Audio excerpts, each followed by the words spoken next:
Hello everyone, ఈరోజు మా ఇంట్లో వెజిటబుల్స్ అన్నీ అయిపోయాయి, ఏమీ లేవు. బాగా ఆలోచించి ఏం చేద్దామా అని చెప్పి చింతపండు పులిహోరకి అయితే ఫిక్స్ అయ్యాను. మా ఇంట్లో చింతపండు పులిహోరకి సెపరేట్ ఫ్యాన్ బైసే ఉందన్నమాట.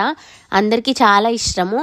కానీ నాకు చింతపండులో పెంకులు కానివ్వండి, ఇసుక కానీ పీసులు తగులుతున్న అట్లా ఇష్టం ఉండదన్నమాట. సో టైం పట్టినా సరే మొత్తంని మంచిగా జల్లిచ్చే యూస్ చేస్తాను. కర్రీస్లో వేసినా సరే చింతపండు గుజ్జు అంతే, నేను జల్లిచ్చిన తర్వాతే వేస్తా. అలా పెంకులు వస్తే నాకు ఇష్టం ఉండదు.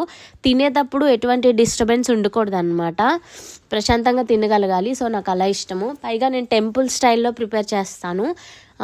ఆవు పిండి వేస్తాను, మెంతిపిండి వేస్తాను కొంచెము, ఇంకా పచ్చకర్పూరం వేస్తాను. అండ్ నైట్ పిల్లల కోసం అని చెప్పి ఏదైనా స్నాక్స్లా చేద్దామని ఇంకా బియ్యం పిండి ఉంటే చక్రాలు చేసేసాను కొన్ని. అండ్ 2 పెద్ద మామిడికాయలు ఇంట్లో ఉన్నాయి. అవి పచ్చడివి కాదు, పప్పులో ఉండేవి. వాటినే చిన్న ముక్కలు పచ్చడిలాగా పెట్టేశాను. 10-15 రోజులు టిఫిన్స్లోకి వస్తుంది కదా అని చెప్పి.